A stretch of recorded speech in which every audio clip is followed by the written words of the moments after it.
Мырзадан баса. Мырзеке қанша атасың? Наличка.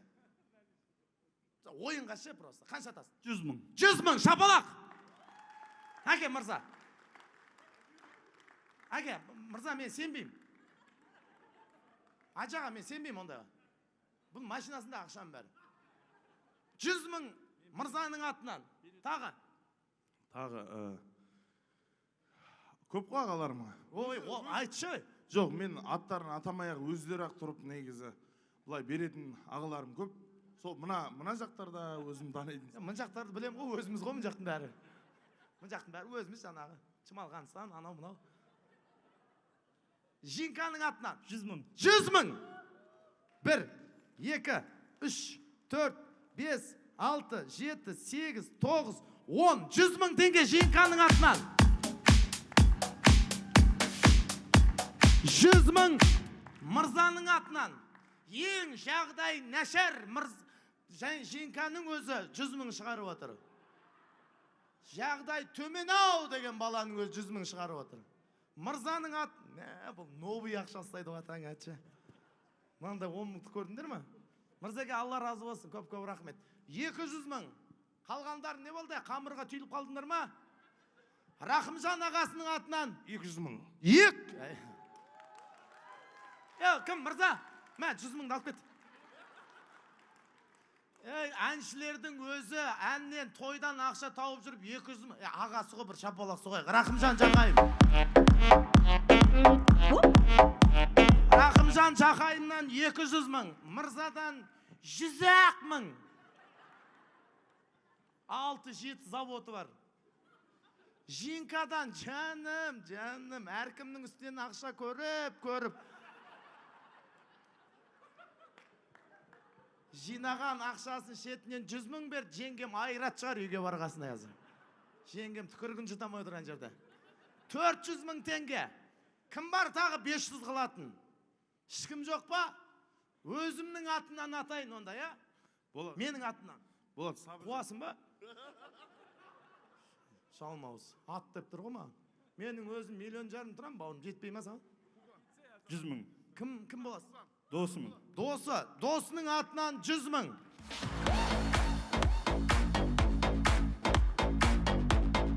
Ашоқтың атынан ең ақшасы көп жаным, ағам, жаман жақсы көрем сізді бар ғой.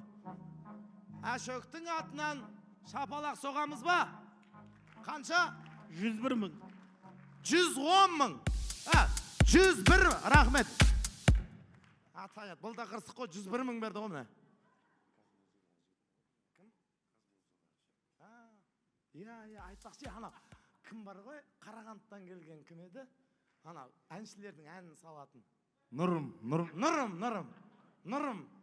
Нұрымның Ол бір жылғысын сойып, кәдімгі жіліктеп салсын. Өзің жейтін нәрсеңді айта бермеш бізге. Нұрымның атынан 100 мың. Каспий, наличка. Асекеңе жібер, Асекең наличка береді.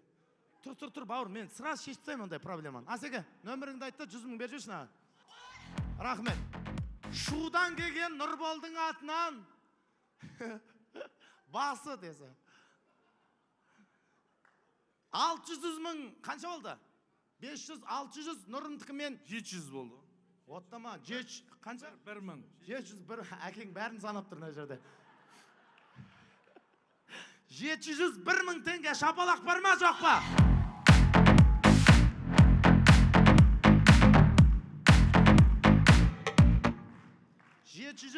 Рахмет, Нұрым. Рахмет. Рахмет. Кім бар? Бақа бар. О, айтпақшы, кім бар? Сөйтіп айтпаш, бұрадан. Рахымжан да біледі, кімде ақша барын. Рахымжан 200 мың шығарды. Рахымжан аға патологта тұр, шапалақ соғып қойыңыздар, әлі ешкім жеткен жоқ. Кім бар ғой? Нағашың, Бақа фестиваль. Проблеманың бәрін шешіп тастаймын. Бар ма? Әкен. Бақаға шапы. Құрметті ағайындар. Бергіш. Қазақстан бойынша мен туысқаным жоқ па? Келген жоқ па? Келген жоқ па? Номер 1 аранжировщик. Келген жоқ па? Мен туысқаным. Қуаныш ағамыз бар. Сен одан кейінсің ғой бәрібір. Қазір ақша берекесін айтып жатқаным ғой. Қуаныш аға, оған ренжімей шығарсың. Бірінші орынға таласпайды шығарсың, братан. Әйеліңмен өлең айтпайсың ба сен, братан?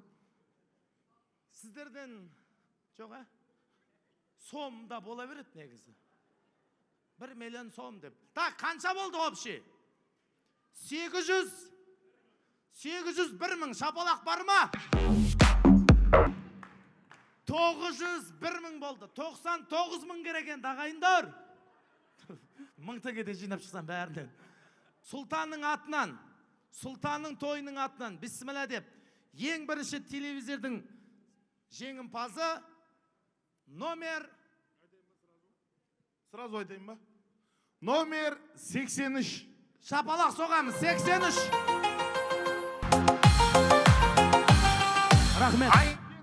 Аллаға шүкір. Бұл сұлтанның ағасы, өмірдегі ағасы, жақында үй салып бастады. Әлі бітпей жатыр. 1 миллион осыған беріп жіберейін ба, 1,5 бітір ба. Сол үйіңе, Рингоның үйіне телевизор құтты болсын. Рахмет. Жаным, Құдай деген адам ғой бұл ше. Бұның омыраға ниеті жоқ ше бұның. Әйтпесе омыраны ұтады, бұл ниетін бәрі сол үй болып жатыр ғой қазір. Құтты болсын, братан. Біздің атымыздан телевизор құтты болсын. Істемей қап, анау-мынау болып жатса, Құдай өзі кешірсін, бауырым. Жоқ, гарантиясы бар. Гарантиясы бар. Любой нәрсенің гарантиясы бар. Гарантиясы бар. Любой нәрсенікі бар ма? Мына жердегі заттардың. Сөйтіп айтса бауырым. Рахмет. Басқа прическаны өлтірсіз бүгінше. Басың жуып келгенше, машинадан басың шығарып келгенсіз ба, не істегенсіз? Номер 171. 171.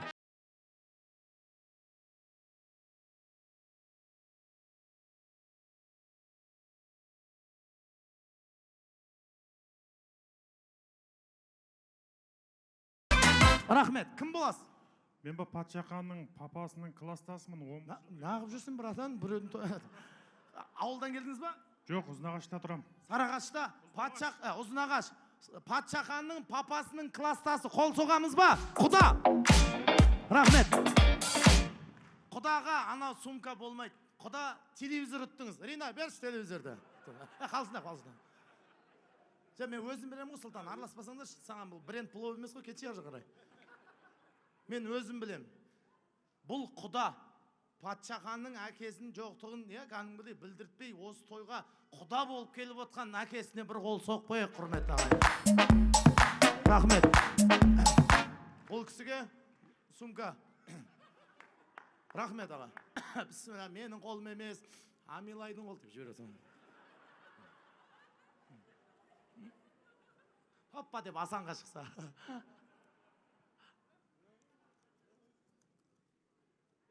Екі жүз сексен жеті.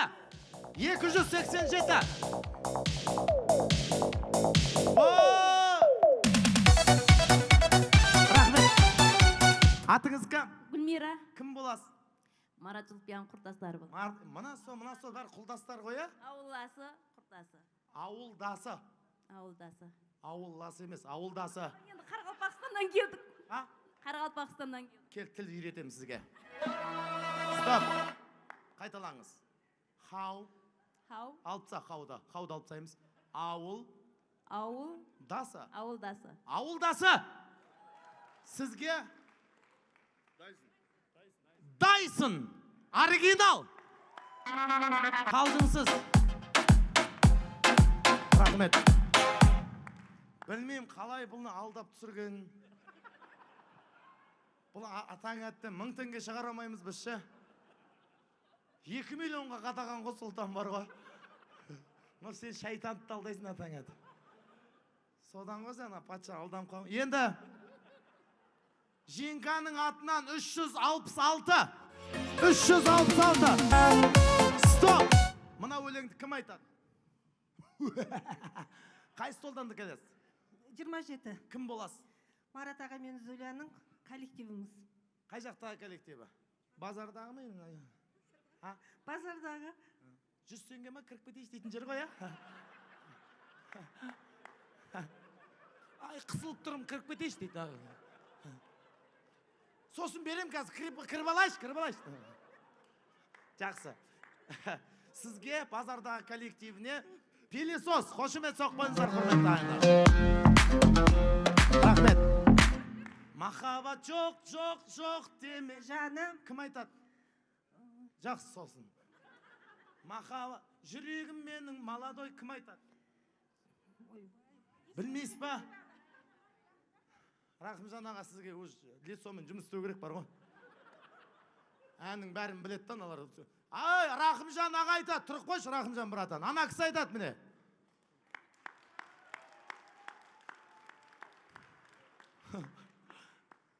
Вообще оригиналын басқа айтады. Енді. Жаным, мынау менің кішкентай қызым, қол соқ қойыңыздар. Менің атымнан тағы бір кісіге 128 деген кім? 128. 120. Бағанағы апама, бағанағы сырттағы. Сен құрттың ғой бізді халал той қылып деген. Осы кісі емес па я? Жаным апа. Бұлар жаман шетінетті негізі ше. Жаным, шыдаңыздар енді сәл. Бізде Марат бар ешті. Енді бітеміз. Атыңыз? Рая. Раяға не береміз? Раяға, жеңге мұна аты не? Білмеймін. Оқыш. Білмеймін, мультиварка дейді ғой. Мультиварка деп. Мультиварка, апа. Ішінде виски бар. Шабалы соқпаймыз, құрметті ағайындар. Атыңыз? Мира. Ha? Мира. Кім боласыз? Зуляның абысыны. Сіздің? Мен ба? Жеңгем ғой. Туған? Иә? Бағана кісінің? Жоқ, ол кісінің әйелі басқа ол. Бұл кісі? Бұл кісі осы Алматыдағы ағамыз. Ол кісі бар ма? Бар. Қайда? Отырғаны. Аға қайдасыз? Келіңіз аға. Аға келіңіз. Қол соқпаймыз. Рахмет. Ассалаумалейкум. Сіздікі неше? Менде 300, 259. Құдайдан тілесей, братан, мен енемін ғой. Мына болмайды, туысқандар ғой, ұят қой мынау. Жеңка, сен 100 мың бердің деп қырат шығарсын да жерді ата. Жоқ, бұл болмайды. Одан кішкентайын берсе туысқандары ғой. Ренжімейді ғой, дұрыс па? Өзінің тойында. Үлкендерін қонақтар қалып қой. Бір тілі оқалын ба, братан? Қап-қара болып, әппақ қатына болып өзі.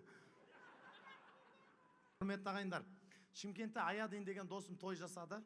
Лотарея ойнаттық. Айбек біледі ғой. Лотареяның соңында мен былай айттым. Суперприз, олар холодильник қойған екен. Мен айттым, досым, суперприз мен болайын дедім. Біреу ұтып алады, мен тойын тегін басқарып берем. Келсік па? Былтыр отты, мен биыл тойын басқарып бердім. Құдай қаласа, суперприз менмін. Бірақ ұтып алған адам бірінші мен үйіне апарады, етін асады, массаж, пилинг. Сосын бір 4 миллиондай ақша бересіңдер. Жоқ, қалжыңсыз, умра бас жүлде, екінші приз Сабыржанның тойы тегін той біреуге, Құдай қаласа. Подаркым болсын саған. Рахмет. Саған подаркым болсын. Өзім де подаркым, өзім анады. Сен де басыңды айналдырып көр. Сол 3 миллионға адалып тұрмын ғой қазір атаңыз. Жиенкаң еронда оқып қалды ғой жер. Жаман қадады бірақ ше. Бұл негізі сіздерді қосты ғой әңгімеге. Папам айтып жатыр, мамам айтып жатыр деп. Сөйтсем сіздер де білмейді екенсіздер ғой ештеңені. Аферис. $200, $100.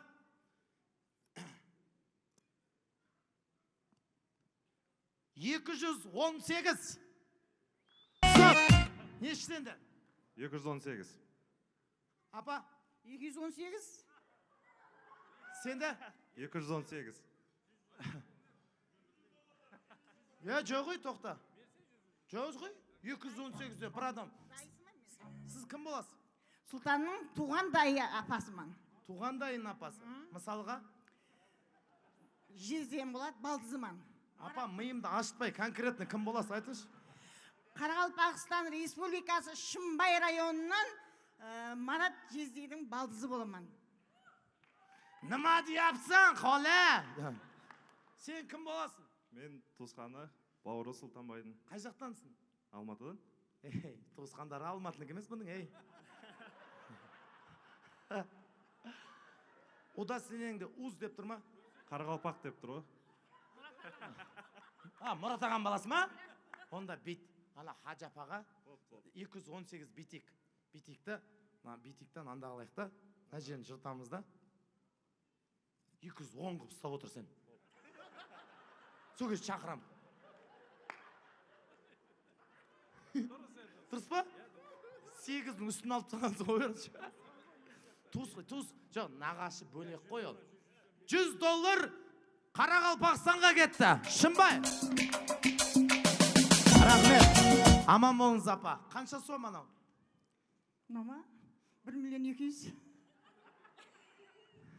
Жаным. 1.200.000 теңгеңіз. 1.200.000 соңыңыз құтты болсын. Не алуға болады оған ауылда? Үлкен самолетпен ұшып кетуге де болады. Үйге керек затлардан алуға болады. Хамме затқа жетеді. $100 болсам, хамме Қарақалпақстан сатып алайын деп тұрсың тағы да, я? Қол соғып жібереміз Қарақалпақстанға $100. Рахмет. 124. 124. 124. Рахмет. Кім боласың? Күйеу бала. Күйеу баласың ба? Туған? Туған қарындасым. Немене задний беріп атсың? Берейін ба? Лайықты ма? Құтты болсын бауырым. Рахмет. Қарындасымызды ал, ақшаны ал, сөйтіп. Тоймайтын бәл екенбіз. Қызық болсын. 1000 теңгені кім ұтатын көрекші? Келесі 1000 теңгенің жеңімпазы. Жана $100 Алла маған беріп жатыр дегенде осы кезде бәрің маған бермесін, маған беріп жатыр. 1000 теңгенің жеңімпазы 168. 168. Рахмет, апа. Жоқ, сізге ризамын ше. Ол ақшада емес қой әңгіме. Нөмірі шыққанға билеп жатыр да. Ау. Сенде да шықты ма? Кел. Кел. 5 теңгелік бар ма, бауырым? Мынаны бөлуге болады. Сіз кім боласыз? Мен құрдасымын. Құрдасы. Сен кім боласың? Жезес. Кім жезес? Сұлтан. Сұлтанның жезесі. Қай жақтың боласың? Қасал. Нарынқол.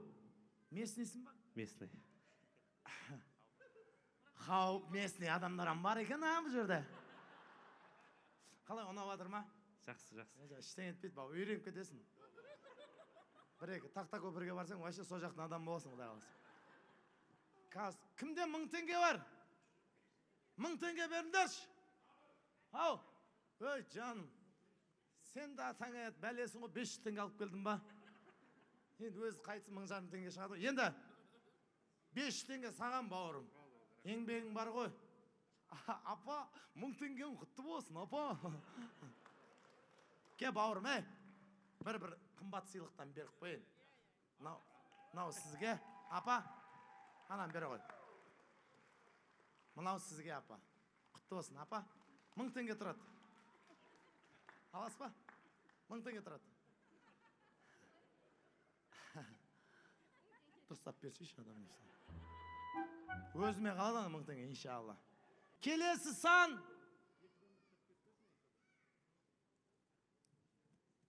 Неге 2 нөмірден салғансыңдар? Шатасқан болғанда. Бір столда емес, бәрінде сондай сияқты. Қазір қырғын омыраға 2 адам шығып қап. Мына жерде төбелесіп, имам бір жақтан, намаз бір жақта қалып. Шешең болып атпасын мына жері. Омыра не болды, көке деп атпақ. Омыраң, бер кел деп атпақ мына жерде. Маныкі дедім, маныкі! Манам ұшында деп тұрмайық мына жерде. 200 Сұлтанның қолы қойылған. Алып кел. Апа, кез келген уақытта өмірлеріңіздің соңына дейін бренд плов жер бетінен жойылып кеткенше отбасыңызға бренд пловқа сертификат өмір бақи бесплатно тамақ ішесіздер. Осы рахмет. Осы сертификатты көрсетіп қоямыз. Біз енді 50 000 теңге деп жасаған болатынбыз халыққа, осы өзіміздің туысқандарға береміз деп. Дегенмен де осыны көрсетсеңіздер, мынау пока 2 точка бар, болашақта 15 точка ашамыз деген ниеттеміз. Алла сол күнге жеткізсін, Құдай қаласа. Осы келесі 2026-ның аяғына дейін кем дегенде 5 точка ашамыз деп ниеттенеміз. Құдай қаласа сол кездерде үйіңіздің жанында болып қалар, басқа жерде болып қалар, любой момент осыны көрсетіп, Алла бұйырса тамақ іше бересіздер. Көрсеткенде бүйтіп, ойбу мен сертификат үйде ұмытып кеттім, мен тамақ іше алмай қалам ба деп жүрмеңіз. Барыңызда просто айтыңыз, сұлтан, сіздің сұлтанның үйлену тойындағы харекет қорынан алған және сол жерде осындай бренд пловқа өмір бақи сертификат бесплатно тамақ. Әдемі емес па, құрметті ағайындар, я? Бір отбасын Алла берекет берсін. Ау жаным. Ау. 3-тен 1-ін ақтап атсың. Өзінше бола бермеш бір адам. Анау, мынау деп. Әшін той есі болсын, мақтай қойын десем, 3-тен 1-ін ақтап атсын, анау, мынау. Макаронның 1,5 миллион тұрмайды шығар бір адам. Айтпақшы, көңілдерің тамадаға толсында, бақыт құсы сұлтанның басына келіп қонсында, Теміртаудан келген Сабыржанға Қарақалпақстаннан бір шапалақ болсында.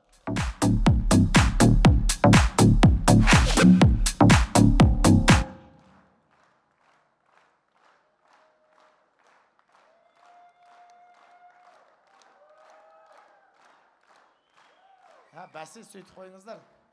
Өз өмірімде 2-ші той тегін басқарып атқан. Жыным ұстап тұрады таңат. Бүкіл тойды айтыр, тойдың соңында нең шығады ғой тұр, ақша беріп не істейді. 2-ші той деген 1-ші той, қыздардың тойын басқардым ғой. Қызын ұзаттым ғой, білесіздер ғой. Енді сұлтан тойын басқарып аттым. Маған айтады, постоян бренд плотқа келе бер, бесплатно тамақ деп қояды. Ау аға. Бір тойымыз бар, сонында бесплатно. Қандай той? Қызым бар. Кішкентай қызым бар ғой Амина. Енді аға о тойда мен енді аға болып отырады шығар. Болды, хорошо. Или 10-та мен басқарамын. Білмеймін, көреміз енді оны. О тойда конкретный гонорарымды бересіңдер, сұлтан. Ана үйіңе жатқаным, үйің өртеп біткені, ана мына бәрі осы тоймен ақталсын, бауырым, жарай ма? Шын жүректен құрметті ағайындар, мен де сұлтанның досымын, бір жағынан ағасымын. Марат аға баяғыда үйіне келген кезде айтқан, мен жалғыз ұлым бар дейді да, бірақ ұлым бар дейді. Мен айтам, Марат аға, сіздің бір ұлыңыз 30 ұлға татитын жігіт, Аллаға шүкір. Рахмет. Жинкамыз қайда екен біздің? Жинка досым қайда? Сыйлықтарды былай қарай алып келейік. Ана чемодандарды үшеуін бірақ шығарып бері. Ал, бисмилля. Қолдарыңыздағы билетті ұстап отырыңыздар. 234 деген сан кімде? 234. Қол соқ қойыңыздар. 1, 2, 3, break! Хоп! Рахмет. Атыңыз? Меруерт. Кім боласыз? Тәте мен ағаға келіні болым. Күйеуің қайда? Шақыр. Бермей қойдыңыздар. А? $100 ұтып алмай қалып еді ғой. Баған бет ау жүнжін бала ма? Шақыр бері қарай. Аты кім? Мейірбек. Мейірбекке қол соғамыз. Мейірбек. Бауырың той құтты болсын. Келін екеулеріңіз, Алла нәсіп етсе, сен жұмыстан келгенде керемет тамақтар дайындап берсін. Шапалақ соқпайық. Осы әулеттің келіні бауырына мынандай печка бұйырды. Рахмет. $100 да қымбат тұрады келінжан. Кішкене аузын жыбырлатпай жүр. Анау бермеді, мынау бермеді деп. Саған Каспий банкпын ба мен? Келесі! Алла ұмыраны құдалар отса кен. Жаңа құдалар. Келесі санымыз 166. Кімде? Асай. Кім боласыз? Інісі болам. Марат ағаның ба? Ауа. Далаға шықсаң ауа жетеді братан. Таза ауа.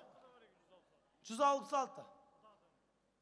Мыналар не болып кетті өзі 2 саннан бергенсіңдер ма? Ештеңе етпейді, құтыламыз заты подаркадан. Сен атың кім? Арман. Кім боласың? Інісі. Кімнің? Сұлтанның. Қандай інісі? Жақын інісі. Мысалы? Туған інісімін ғой. Оттама оны, туған інісі оны. Мысалы? Бар екен ғой. Жоқ, мысалы? О? Папа жағынан, мама жағынан. Папа жағынан. Папасының інісінің баласы ма, ағасының баласы? Жоқ, папасының баласымын ғой.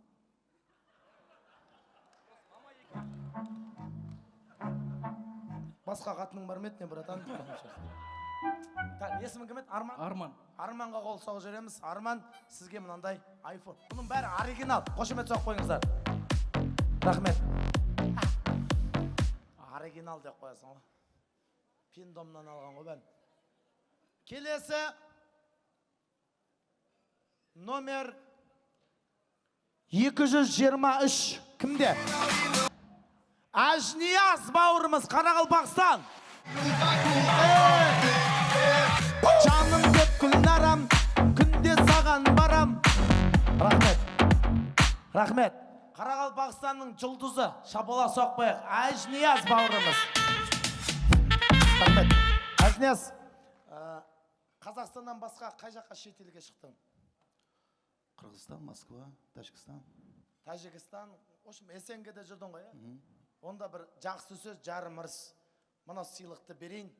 Сапарың келесі умра болсын, бауырым. Рахмет. Не? Ішпейсің ғой? Жүре берейін. Бауырым, жүре бер.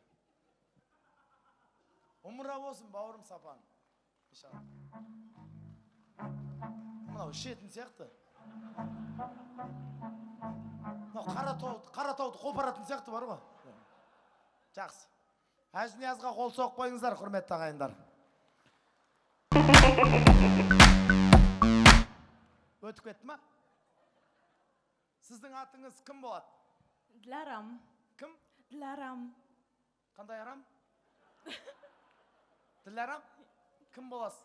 Зүлпияның сіңлісі. Қай жақтан келдіңіз? Нөкістен. Нүкістен кім бар? Қол соғып жүрек, Нүкістен. Бұл кісіге не береміз? Діл арамға. Чемодан далам. Ертең Нөкіске кетем, дәу чемоданларды алайын. Қалағаныңды ал. Жалмауыз.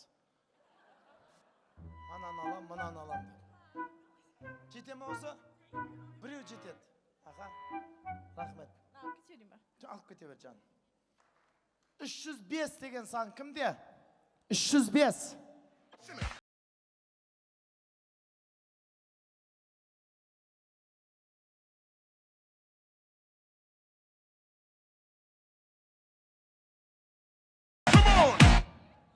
Кете бер.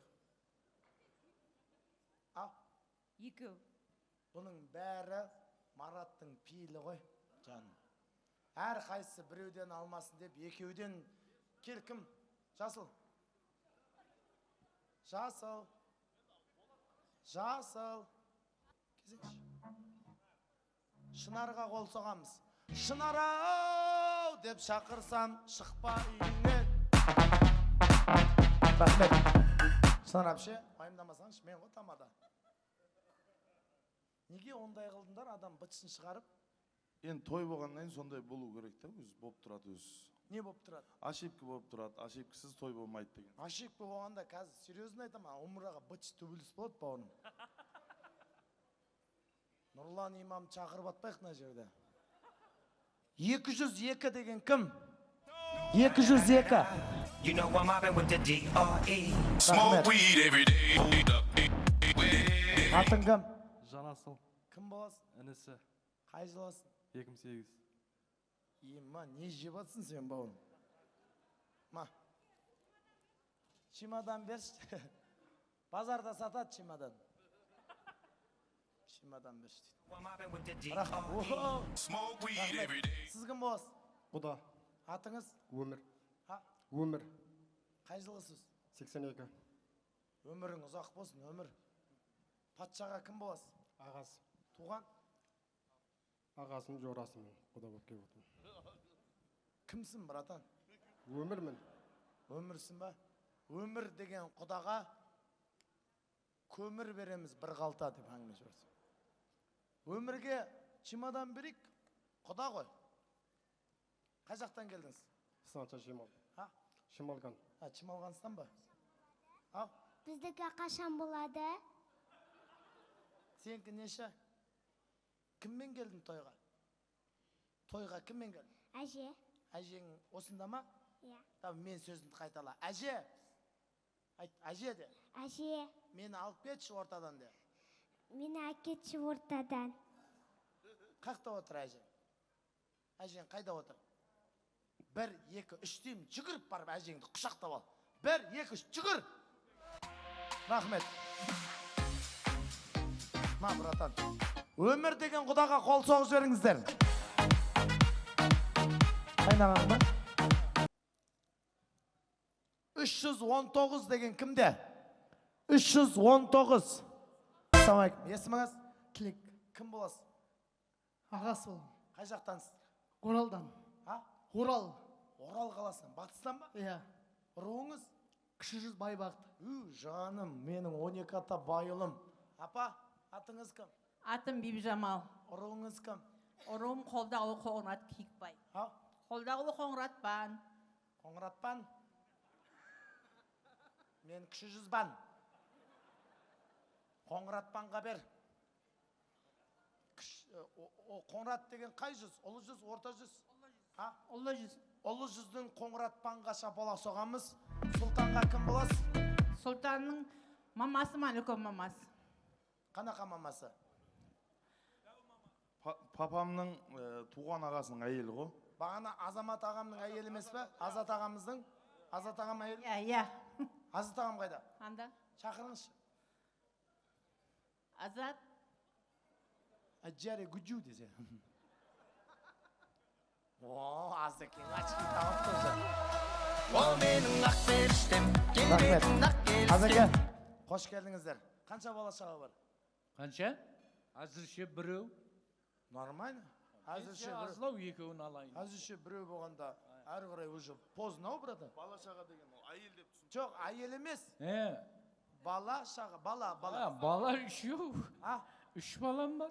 Қатын біреу деп атыс ба? Мен қатын біреу дедім, балам үшеу. Әйел біреу. Әйел біреу. Нешеу алғыңыз келеді? Боғаным шығар. Жаным, тілін жұтып қойды мына кісі. Апа, құтты болсын. Мына сіздерге сыйлық. Қошемет соқ қойыңыздар, әулеттің үлкі. Алла, бір адам болып шықса екен. 2 адам болып шықса, ішін біреу алады, коробкасын біреу алады, сразу келісіп алайық. 151. Кімде? 151. Атыңыз? Бағда. Кім боласыз? Мараттың не? Жақсы, сосын WhatsApp-тан жазып жібересіз, апа. Ұста. Апа, қай жақтан келдіңіз? Нүкістен. Нүкістен келген апасынан шекарадан өткізе ма? Бірдеңе қылады ғой. Өткізбей ма? Туған ажапам. Туған сестра. Иә. Туған әпкесіз ба? Туған сестрасыман. Туған сестрасыман. Туған, туысқан ба, не? Кесе, апа. Апа, отсы. Мысалы, Марат сізге кім болады? Мен інім туысқан. Туған інім. Апа, мен жындығы батысыз ше қазір. Әкеңіз, шешеңіз бір ма? Бір. Қанша ағайынсыздар негізі? 28 қыз, 3 бала. 8 қыз, 3 ұл ма? Аха, 3. Сонда 11 ма? 11. Хаммес осында ма? 5 келді әзір. 5 қыз келді ма? Аха. Ұлдардан нешеу келді? Ұлдан біреу. 2 ма? Бізден нүкістен келген біреу кеп атырғанбыз ғой. Жоқ, жалпы мен айтайын дегенім ол емес, әжеп. Отырсай, апа. Отыра берсін мен, апа. Мен сұрайын дегенім. Сонда сіздер 5 қыз ба? 8 қыз, е? 8 қыз, 3. 8 қыз, 3 бала. Насыбай бар ма, братан? 8 қыз, 3 бала. Давай, үлкенінен бастайық. Аты кім? Замира. Замира. Қала олымдағы? Шерім. Шерім. Азат. Азат. Азат деген жаңағы, иә, очки тағып, неше қатыны жоқ, соны біліп жүрген, аха. Одан кейін? Мен, одан Сіз? Аха. Одан кейін Тоқташ. Тоқташ. Гүлбақар. Тоқташ десе де тоқтамапты да, я. Ана, уже 5 баладан кейін, ей, Тоқташ деді ғой. Одан кейін 8-ін туып тастады ма? Тоқташтан кейін де тоқтама. Тоқташ, одан кейін? Тоқтамаш. Бақытгүл. Бақытгүл. Гүлбақар. Марат қақта қалды? Марат, айттың ма? Жоқ, айтқан жоқсыз. Басынан кеттік. Тұра тұршы. Сізді кім? Кел бері. Тоқташтан кейін бар Марат туылды ма? Тоқташ. Тоқтамай тұрып сіз туылыпсыз ғой. Сіз келсеңізші. Сіз сәл өсекке жақын жақсы келсеңізші отқа. Отырыңыз. Жайғасып отырып ал. Апам құсап отыр. Плотно отырсай, смело отыр. Аха. Так. Басынан. Бірінші Замира. Замира қызымыз. Осында ма? Осында. Шақыр. Замираға қол соғамыз. Замира. Замира. Аха. Одан кейін? Одан кейін Шерингүл. Шерингүл. Шерингүл дегенің Шырынгүл. Қазақшасы. Ауылда Шерингүл. Так. Замира мен Шырынгүл ортаға шығыңдар. Одан кейін? Азат ағам. Жаңағы Азат аға. Азат аға шықсын ортаға. Одан кейін Бағдагүл. Бағдагүл. Сосын Тоқташ келді ма? Одан кейін Тоқтагүл бар. Бар ма? Тоқта. Тоқта қайда? Өзім алып шығайшы Тоқтан. Сізді жаман жертіп ақыл жіберіпті бірақ, сонша баланың ішінен сізге тоқта деп. Не зияны тиді бұл кісінің? Тоқтамады ма сонда да? Тоқтадық, кейін Марат туылды ғой. Дұрыс айттым ғой, е? Не, Маратты адам қатарына қоспай атсыңдар ма сонда? Тоқтап қалды да, сөйтіп ол туылды. Тоқтап қалса, қаяқтан Марат туылады? Тоқтағай жоқ! Сендер бар ғой, семьяңмен бір танысып алыңдаршы. Налар бар ғой, мен жынды қылды. Марат, отырыңдар, бәрі отырыңдар. Кел, Замира қайда? Келін ба, Замира? Тоқташ, отыр. Кісі кім еді? Шерингүл, отыр. Қыздар, давай, басынан. Короче, на кісі бірінші дүниеге келді. Бірінші, 60-шы жылғы. 60-шы жыл дүниеге келді. Бірінші қыз. Иә, екінші қыз 63. 63 келді. Одан кейін 65 Азат. 65 Азат аға. Азикош келсе, отырсай бұрадан. Отырсам, тұра алмайым, сонда жақсы. Одан кейін 68-ші жыл нағыз туылды Бағдагүл деген. Бағдагүл, одан кейін Тоқтагүл. Жаным, Тоқтагүлім мен. Тоқтагүл туылды, Тоқтагүлден кейін барып, нифига мен тоқтамайым деп Марат туғызды ма? Тоқтагүл 72-ші жыл Марат туылды. Марат, Тоқтагүл деген Марат туылды. Ең танысып аттым. Сосын? 74-ші жылы мен дүниеге. Сен келдің. Нешеу болдық? 4-5, 6-шысы. 6-шы. Әлі қайда? Әлі жетеуі бар әлі. Содан? Менен кейін Гүлжахан деген сіңлім бар. Ол қайда? Бар осын. Гүлжахан! Неше? Сіз нешінші? Нешінші? Жоқ, мұна кісі неше? 7. Кімді ұмытып кеттің? Ешкімді. Өзімді ұмытып кеткенмін ғой. Сіз кім? Гүлжахан. Отыр, Гүлжаханның жақта әңгіме болып отыр. Сосын кім бар? 78-де Бақытгүл деген сіңлім бар, ол ауылда қалды. Ауылда қалды, жақсы болды. Жақсы болды деппін. Одан кейін? Одан кейін 80-ші жылғы сіңлім бар, Назира. Қайда ол? Бар осын. Назира, 80-ші жылғы. Рахмет. Қазір Марат, бүкіл семьяң түгел деп таныстырып берем, ойымдама, братан. Ке отыр жаным, Назира. Мә, күштік. 10-шы. Нешеу қалды? Біреу қалды. Кім? Азамат Қарашаңырақта отырған ініміз. Қақта ол? Қарашаңырақта қалды. Келіншегі келді. Шақыр, аты кім? Нұржахан. Нұржахан, Қарашаңырақтың келіні. Жаным, сен біреу қарағағын ғой, қайнапан көп болсын деп, Так, сен нешінші? 10-шы. Сіз? Ойбай. Налар білмейді қашан қай уақытта шыққан. Құрметті ағайындар, қыздар, битеміз, короче. Бүкіліңе, мынаны ұтып алған кім еді? Бағдагүл. Мынаны алып кет ары қарай. Мынаны алып кет. бүк мынаны алып кет. Осы қыздар тілекші бұл қыз деген. Әулеттің қара шаңырақтың келінсің ба? Иә, Неше жыл болды келін болған? 20. Күйеуің қақта? Ауылда о шығуға рұқсат жоқ, гвардиядан пенсияға шығып еді ғой.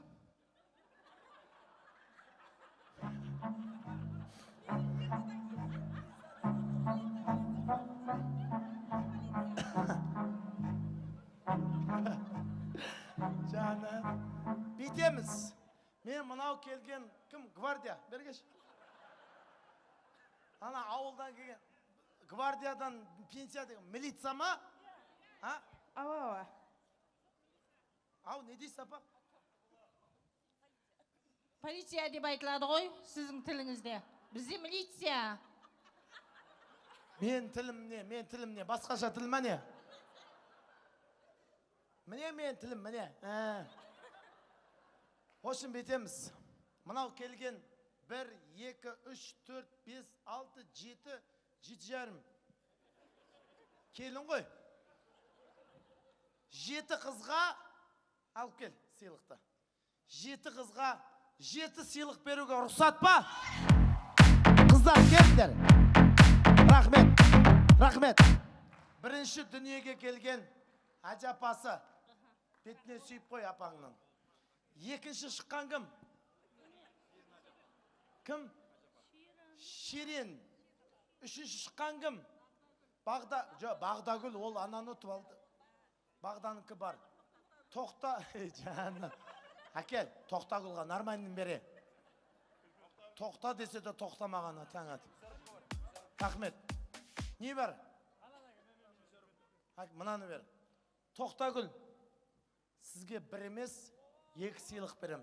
Өткені Тоқтагүлден кейін Марат дүниеге келді, құрметті ағайындар. Мынау телефондікі. Одан кейін Бахар. Гүлбахар. Бахар ғой. Одан кейін Гүлшахан. Гүлшахан. Одан кейін Назира. 10-шы, я? 10-шы, 11-шы. Нұржахан. Азаматтың келіншегімен. Азаматтың келіншегімен. Азаматтың келіншегімен. Азаматтың келіншегімен. Дұрыс, түсіндім. Азаматтың келіншегімен. Аза деп қоям. Аза братанға да бер. Міне, осы шаңырақ Мараттың бауырлары, құрметті ағайындар. Марат ағамыздың туыстары. Көрісетін жабыққанда бауыр керек. Сөйлей, мен сен енді түсіндім мына Қазақстан қашып кеткеніңді. Мыналардан қашқансың ғой. Атаң еді, 11 жағынан дербісіне деген сосын қашқанда да сілер. Жаным, сен салып қапсың да, я? Иә. Иә, дейді. Жаным. Ботқа, қақа баратсың? Түссе туысқандарыңмен. Әйеліме, әйеліме. Әйелің сен қасыңда қалады. Мына тоқтамасын ба, кім тоқтасын қасына тұр бар. Тоқтасын, аза, жаным, шаңырақтарың шайқалмасын. Ана әкеміз дүниеден өтті, я? Марқұмдардың жатқан жері жайлы болсын. 11 баладан кейін о кісілерді демалайын деген шығар енді. Қалған ғұмырын қайсысы күліп атқан?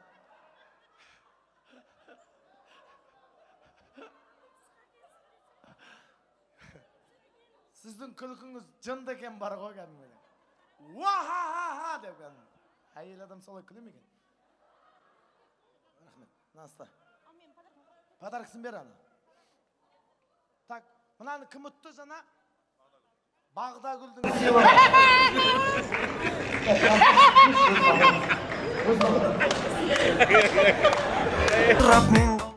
Зуля, жаман басың істеп кетті бірақ, Неге? Қазақстан қашып кеткенді айтам да. Жан, кім? Милицияның қатыны. Сәлем айт күйеуіңе. Жаным айналайын. Қысталып қалдым ба десем, я деп қояды ғой. Қашпағанда ана келін құсап, абарық болып жүрер еді ғой, мына қараш. Абарық болып жүрер еді, ана келінге құсап. Мынау Қазақстанға қашпағанда. Мында келіп семіріп алды уже. Әйелің ба? Иә. Негізі бұл кісі біз көрген кезде өте арық кісі еді. Иә, соны айтамын ғой. Сол үй өртен кезін переживан жетіп түсіп кетті ау деп ойлаймын мен осы. Кеш бауырым, кеш. Сенің күлкің үшін бір сыйлық берейін, шапалақ соғайық, құрметті халқым. Кел.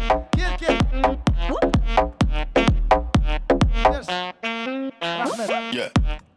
Рахмет, братан. Шынайы күліп отқаныңыз. Атыңыз кім? Сәбит. Айтам ғой, дендірс адамдармен аралас деп саған. Так, енді бізде Сұлтанбай. Маразиник, алып шық. Сәл күте тұрайық, тағы біреу келу керек қазір. Ешкім жоқ па? 292 жоқ па? Аллаға шүкір. Атыңыз кім? Гүлайым. Кім боласыз? Мен екі жаққа да туысқанмын. Мысалы? Мұраттың келіншегі.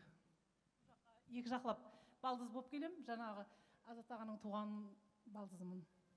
Бұл жаққа. Гүлайым келіп, атыңды айтып кете берсең қайтеді, миды ашытпай. Ананың несі болам, ананың қатыны болам, ананың балдызы болам. Азаттың балдызы. Иә. Мына кісінің? Құдаша. Мына кісіге? Бұл кісіге екі жақлап. Иә. Бұл жақта... Иә, жеңгесі де. Болды ғой, жеңгесі болды. Нең бар, Марат біреудің семьясында вообще. Братан, құтты болсын. Мынау не, маразиник па? Маразиник, қол соқпаямыз, достарға бұйырды.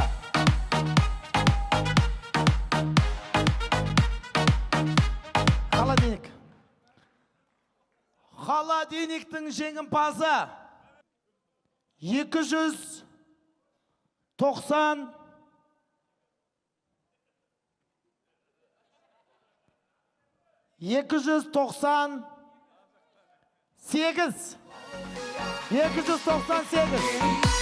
Рахмет. Тоқтар ағамның отбасына бұйырды. Келіңіз жеңге. Рахмет. Бейбіт жеңге. 298 Тоқтар Серіковтің отбасына. Холодильник. Жәнібек. Кім боласың? Сұлтан, бауыр болам. Қай жақтан? Алматыдан. Қой. Өтіп кетші. Аяқтан шығарсың. Қай жерде? Нөкіс. Бәсе, маңдайында жазылып тұр ғой Нөкіс деп. Алматы деп. Ұста. Қандай бауырсың? Араласып жүрген. Не істейсің өзің? Музыкант болғам, Сұлтан. Кезінде мен той басқарған кезде менің жанымда музыкант болған бала 5 жыл бойы қасымда жүрді. Сен тамада болдың ба еші? Иә. Өтте жеркенішті. Мен өз екі нәрседен жеркенем ағайындар. Бірінші құсықтан, екінші Сұлтан тамада болдым деген сөзінен. Сен тамада болғансың ба еші? Сен еші әнші болдың да? Одан да жолың болмай, плопқа келдің, ә? 140 ба? Рахмет. Саламатсыз ба? Атыңыз кім? Ұлбосын. Болды ма? Болды. Нешінші қызсың? Үшінші. Өте сабырсыз екен, әкешің. 3 қыздан кейін ұл болсын деп. Неше ұл болды? 2 ұл. Одан кейін қыз болды ма? Болды. Неше ағайынсыңдар? 7. 7. Осында ма? Жоқ. Кім боласыз? Мен Азат ағаның несі, құдағиы. Азат, қай жақтансыз? Мен негізі Нөкістен осында тұрам. Нөкістен, бірақ бәрі осында. Нөкістен Чымалғанда тұрады бәрі. Бір плоптан 20 000 теңгеге тамақ, құдай қаласа. Күйіңіз бар ма? Бар. Осында ма? Иә. Аты кім? Таубек. Кім? Таубек. Қай жақтан ол? Нөкістен? Таубек. Қақта Таубек? Сыртқа шығып кеткен. Сыртқа шығып кеткен. Айт Таубекке айт, ертең тамақ жейміз 20 000 теңгеге де. Жарай ма? Жарайды. Ас болсын жаным. Сосын бір плоптан бір өтініш, мен барып жүрім ғой. Лағманын же, пловын жемес. Рахмет. Жоқ, лағманы күшті да біз. Не қалды? Умра. Келінге бұйырсын, келін алып шықсын умраны. Ол кісіні та шақырайық. Ешкім жоқ та, ешкім папаң, мамаң жоқ кезде қалай айтасың жан жарыңды? Ешкім жоқ та? Жоқ, барда да жоқта да мен пати деймін болды. Қалай? Пати. Жоқ енді пати деген бір түрлі ғой. Пати деген мен нағашы атам болған кезінде қайтыс болып кетті. Асықпа, патша тұра сол жерде. Тойын ғой, еркелетіп шақыршы. Не деп еркелетем? Білмеймін. Ондай. Бір көрші. Плов десе. Лағман. Өзін жейтін нәрселерін айтса. Еркелетсе жан. Жан. Сосын. Балапан. Ойбай! Балапаным дейді. Айта қойсын. Бұған да бәрі бір. Пати, жаным, балапаным. Жан-жарым. Жан-жарым. Көрмей ғашық болғаным. Сөйтіп айтайыншы. Қалай? Мен осы патиге үйлендім. Қолыңды алшы, здоровыйсың ғой сен, еғім тез жердің. Негіз патимен танысуымызға себепкер болған осында Гүлжахан деген бағанағы әпкем, папамның қарны. Гүлжахан қаяқтасың? Гүлжахан. Бір баланың обалына қақта? Нең бар, нең бар, біреудің баласында нең бар, Гүлжахан? Гүлжаханға осындай келінді тауып берген үшін ең қымбат Праданың сумкасын береміз. Себепкер ағайындар. Қалай таныстырдыңыз? Қызымның досысы. Сосын? Сол? Бопты, давай, брадан. Қалай айттыңыз? Бірінші патшаға айттыңыз ба? Патшаға айтқанмын. Не деп айттыңыз? Сұлтан деген інім бар деді. Сосын? Ол не деді? Деп күлсе. Сосын? Көрейік сөйлесіп деді. Сөйлесті ма? Иә. Сөйлестік, е? Бұлай көрген жоқсың да? Жоқ, көріскен жоқпын. Мен сразу, даже бар ғой, видеозвонокпен де сөйлескен жоқпыз. Анау адам өзі күткен... Сен пофиг ала салдың ба сонда? Иә. Не деген далбансың сен ғой? Адам деген жүзін көреді. Бірақ Алла Құранда айтады да, маған тәуекел етіңдер дейді. Сосын амал жасаңдар дейді. Сұлтан тәуекел етті, амал жасады, Алла жақсы жар нәсіп етті. Міне. Алла өтірік айтпайды, Алла хақ бол. Рахмет. Негізі Сұлтанды көріп бедің? Жоқ, көрмедім. Фотосын да көрмедің ба? Жоқ, фотосын көрдім. Бұрынғы фотосын жіберді ғой, я? Солай ма? Иә. Иә. Я дейді! Армиядағы фотосын жіберді. Мен білем ғой армиядағы фотосын андай. Денесі өйтіп шығып, нандағылып тұрған фотосын жіберді да, келін болып түскеннен кейін, оқ, білі, ойбай. Сосын, қай уақытта көрдің Сұлтанды бұлай? Той белгіленіп болғаннан соң. Қалай? Тойлар белгіленіп болғаннан соң. Тойды белгілеп болғаннан кейін көрдің ба? Иә. Екеуіңді емдету керек негізі бар ғой. Зато Алла нәсіп етсе бүгін қосылып атыр, бір-бірін көрмеген, тойды белгілеп тастап, одан кейін келін болып ұзатылып келгеннен кейін бара берсеңіз болады, бір отбасын бітші. Одан кейін? Одан кейін сол сөйлестік, өз көп сөйлескен жоқпыз, бір 5 күн ба, бір апта ма, я? Солай болғаны болды, шыны керек. Жүрсек қатының қасына бар, әңгіме айтайық. Сосын? Сосын бір апта ғана сөйлестік, ниетім бар дедім. Негізі қалжыңдап айтқам, үйіндегілерге айтсайшы депші. Бірақ енді мен ондай уверен болған жоқпын да, ол сондай батыл шешім қабылдай салады деп. Болды деп бұл да қалжыңдаған, сосын серьезно. Сендерің әзілдерің вообще бар ғой? Дұрсылдап қалжыңдаспайсыңдар ма шы? Әзіл деп айттың ба сен да? Жоқ. Бұл әзіл деп айтқан, сен шындықты айттың. Жоқ, вообще біз ондай әзіл деп не істеген жоқпыз ғой. Жоқ, сен жаман өтірік айтасың ба дедім ғой досым, ә? Жоқ, мен басында қалжыңдадым. Қолыңды тартшы. Одан кейін уже серьезный кәдімгідей өзім ойымды айттым, ниетім білдірдім. Сен барға маған жаман тақалып тұрсың досым шы. Өзім бір түрлі денем амилай болып кетті ме бір? Ау, айта бер. Сосын мен сөзімді Конкретно не деп айттың? Көрген жоқсың да, мысалы, адамды көрген жоқсың, не деп айттың? сен менің күткен адаммысың дедім.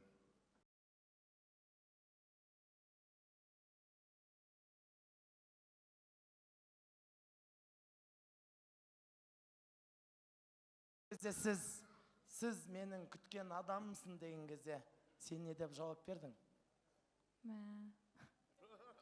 Түфу, мә деген ғой үшін. Сөйтіп айттың ба? Или мә деп таң қалдың ба? Жоқ, білмей ұмытып қалдым не дегенімді. Не деп айтты сол кезде?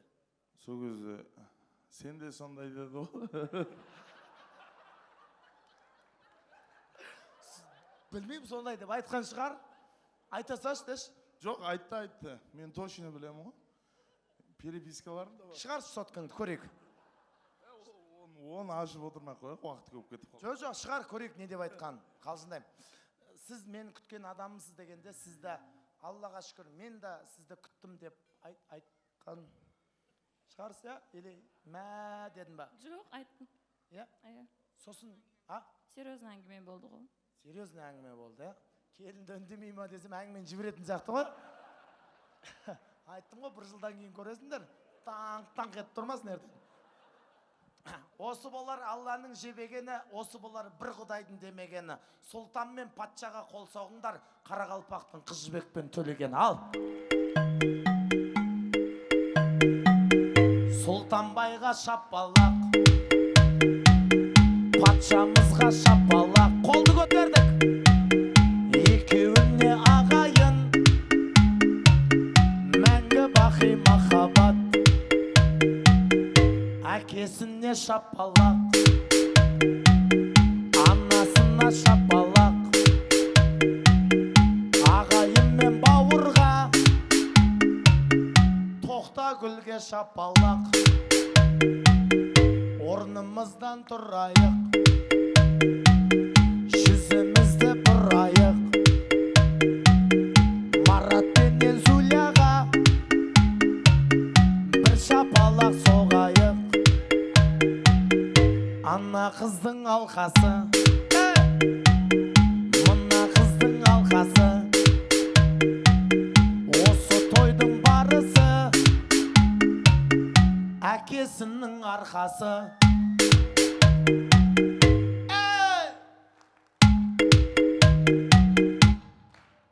Мүмкін емес қой мынандай әдемі қызды мынандай сынағашы.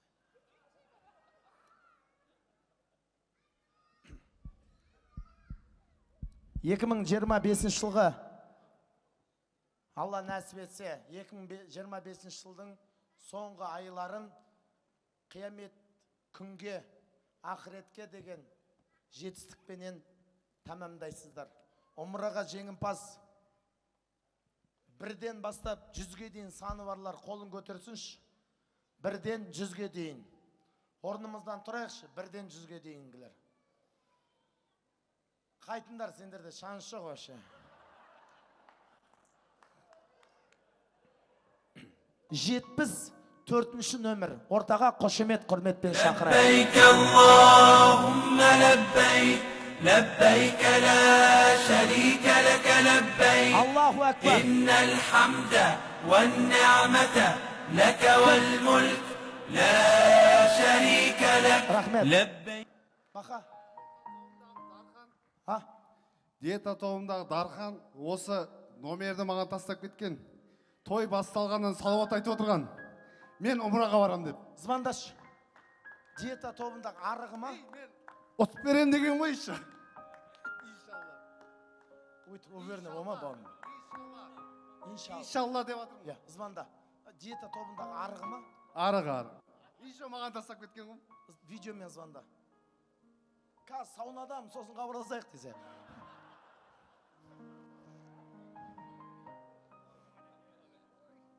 Машалла, машалла. Машалла, қарындасын деп атса.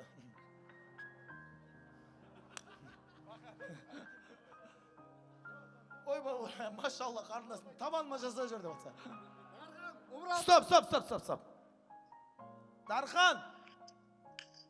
Бүгінгі умран оттың құтты болсын. Ё-моё, мен... Ё-моё несі, машалла десеш. Серьезно ма? Қақтасың сен? Қазір мен барам. Қақтасың? Тойдан келдім қазір, тойдан. Өлдіңдер ма? Ақша деп атаңады. Қай жердесің? Қазір барам. Жоқ, қақтасың дейм, қазір барам деп қоймас. Жандос адам. Жандос, мен қақтан білем оны қақта екен. Үйдесің ба? Иә. Дархан, ұстап тұршы. Диета тобындағы жаңа мүшесі өте арық. Дархан құтты болсын. Умраң құтты болсын. Алла разы болсын. Бағана ұтатыныма сенген, мен бағана әдей бақа братанға тастап кеттім. Братан, мен ұтам деп. Өткені сен салауат айтып оттың, дұрыс па? Иә, басынан аяғына дейін айтып оттым, салауатты тоқтатпай айттым. Машалла, бауырым. Жаным бауырым. Бауырым, рахмет. Бала-шағаң бар ма? Алла разы болсын. Бала-шаға бар ма? Бойдақпын. Жаным, Алла нәсіп етсе, Қағбаға барасың ғой. Сен бұрын барып бедің?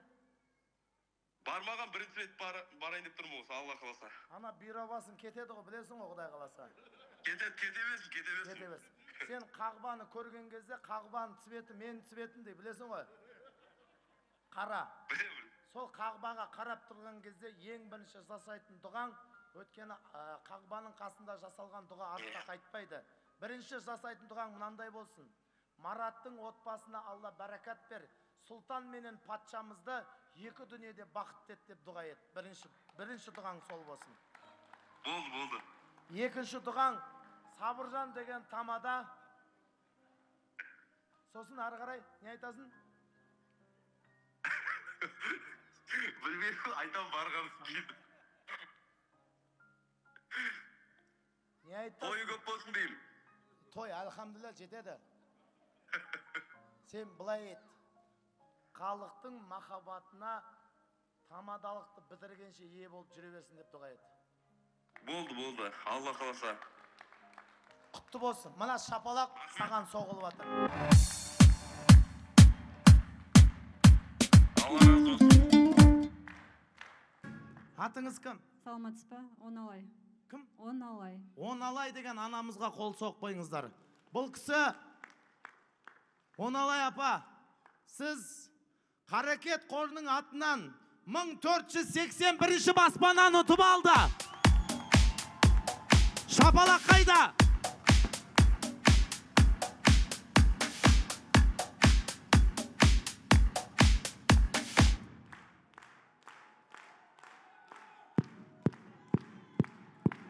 Балдары келсін бері қарай.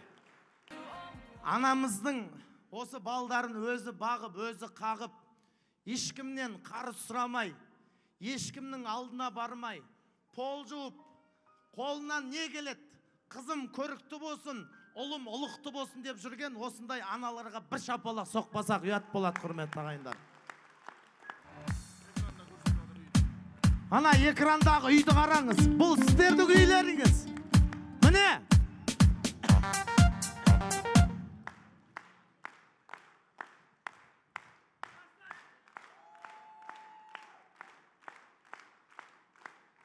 Сұлтанбайдың атынан сол үйдің кілтін табыстауға рұқсат етіңіздер, ағайындар.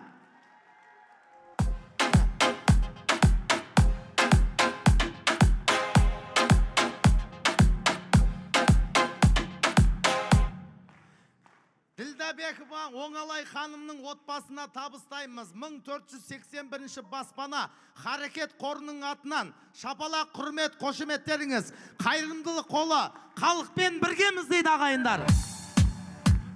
Рахмет. Мен мына жердегі осы анамызға 1 миллион теңге жиналды ғой. Осыны ойын күлкі қылып ойнатқанша, осының 500 мың теңгесін үйіне, қыздарына, сабағына киіндірсін, құрметті ағайындар. Сұлтанбайдың осындағы ағалары 1 миллион теңге ойнашы деп жинаған. Біз оны Дубайға береміз деп отқанбыз. Дубайға барып жүр ғой етак. Чапайдың өзі Дубай емес пе? Туысқаның жанында, ағайының әкешең жаныңда баспанаң бар. Соның өз Дубай емес па? Аяқ қолың сау, 12 мүшең сау, балдарың ауру емес. Соның өз Дубай емес па? Сондықтан мына жерде 100 мың теңге Рахымжанның отбасының атынан, 100 мың теңге Жеңістің отбасының атынан. Рахымжан аға, бағанаға берген 200 мың, 100 мың теңгесін балдарға кетіп жатыр. 100 мың сіздің атыңыздан, 100 мың Женканың атынан, 100 мың менікі кетіп қалды, я? Өзім атынан еш. Жо. Асықпаңыздар. 500 мың теңге үлкені ма қыздың? Келіңіз. Атың кім? Лейла. Лейла. Ертең барда өзің сіңілің ініңді киіндіріп ал. 500 мың теңге. Негізі бар ғой, Сұлтан. Мен жүрегім өте жұмсақ, білесің ғой. Атасын әлет сол 500 мың теңгенің бар ғой. Осы отбасына бүкіл мынау елдің атынан 1 миллион теңгені алыңызшы.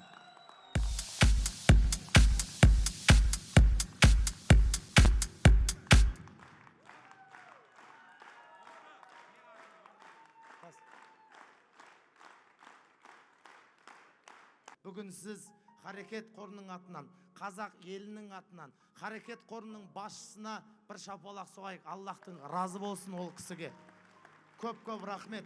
Және мынау жиналған халық, Сұлтанның достары, ағайын туыс, мынау болып жатқан Қарақалпақстан елінің тойы. Қазақ елі білсін, Қарақалпақстандықтар осындай ақша мен үй табыстап атқан бір шапалақ соқпайық, құрметті ағайындар. Браво сөзіңіз. Қайырлы кеш, құрметті қонақтар, жалпы қазақ елі, саламатсыздар ма? Тойларыңыз құтты болсын, той иелеріне той құтты болсын деп айтам. Жастар бақытты болсын, үбірлі-шүбірлі болсын. Қазақ халқына алғысым шексіз. Осы отырған барлық жамағатқа үйлеріңізде тек қана той болсын, қуаныш болсын. Бала-шағаларыңыз қызығын көріңіздер. Үлкен рахмет. Харекет қорының басшылығына алғысым шексіз. Өте ойлаған жоқ біз бұндай болады деп. Күтпеген жағдай болды. Аллаға шүкір, рахмет. Барлықтарыңызға рахмет. Әмин апа, құтты болсын. Ана көп баспаналарды пранк қып беріп жатады ғой. Мен сондай жасаймыз дегенбіз негіз. Мен жүрегім шыдамады. Жылатып қоямыз ба, бір бәле істеп қоямыз ба деп. Өзі балдарыңыз бәрі өзіңізге ұқсаған кәдімгі очкиына дейін, я? Машалла. Аллах тағала отбасыңызға берекет берсін. Баспанаңыз құтты болсын. Шаңырағыңыз шайқалмай, осы қыздарыңыз білімді болсын. Қазіргі заман білімділердің заманы. Оқыңдар қыздар. Жақсы ма? Кел бауырым. Сенің атың кім? Бақберген. Бақберген, міне. Атының өзі айтып тұр, Бақберген. Алла сенің отбасыңа бақ беріп атыр. Отбасылы шаңырағың құтты болсын. Қазақ еліне рахмет. Қазақ еліне рахмет. Ал апа, бәріміздің жүрегіміз енді толқып тұр. Сондықтан бетекші. Сотканы бәрін қоя тұрайық. Сотканы қояқшы, өткен қазір қол соғуға мешайт етеді. Қолымызды көтерейік аспанға бәріміз. Негізі тұрып ұрсақ та болады, я? Осындай қазаққа, қазақ еліне үлкен үлес қосып жатқан Харекет қоры үшін тұрып шапалақ соғайық ағайындар.